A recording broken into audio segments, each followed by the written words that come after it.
Lynn Sutherland here, sharing a fun way that you can mass produce some cards. I'm starting with a piece of white cardstock, and I'm just adding with a sponge dauber some Worn Lipstick Distress ink from Tim Holtz. And now I'm just flicking some water from just a regular paintbrush all over that ink. Now I'm taking some Glimmer Mist spray and a Tim Holtz stencil and just spritzing some of that ink through the stencil and then flipping over the stencil and putting some of that ink that's left over on top of there. And then you can see just adding more Distress Oxide inks, more flicks of water. Now I'm going to take some more Glimmer Mist with a stencil and just, again, use the ink in different ways, squirt it through the stencil and then flip it over and drip some of that on there. Now I'm going to take some stamps, and now that my page is dry, and I'm just going to stamp some pine branches with the Mowed Lawn Distress Oxide ink in different areas on my sheet.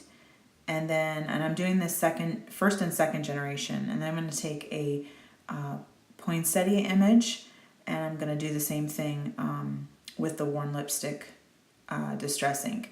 I'm just stamping that image in the red areas, and then a little close-up view. Now I'm just going to take this sheet of cardstock and I'm going to cut it down into different pieces. So I basically cut it in half and then cut it down into 9 different pieces.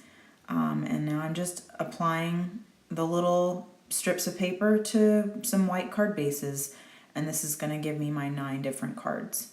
Now I'm going to bring my sentiment stamp set out, and I'm going to stamp Merry Christmas on these cards. Now I'm only doing 4 cards right now, but I did do a total of 9 with this design.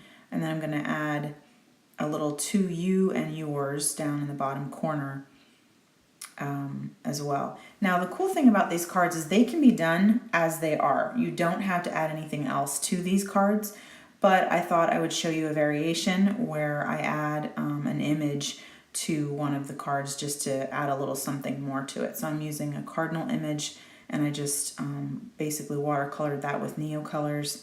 And now I'm going to show you just quick application with some foam tape, and then here are the 9 cards.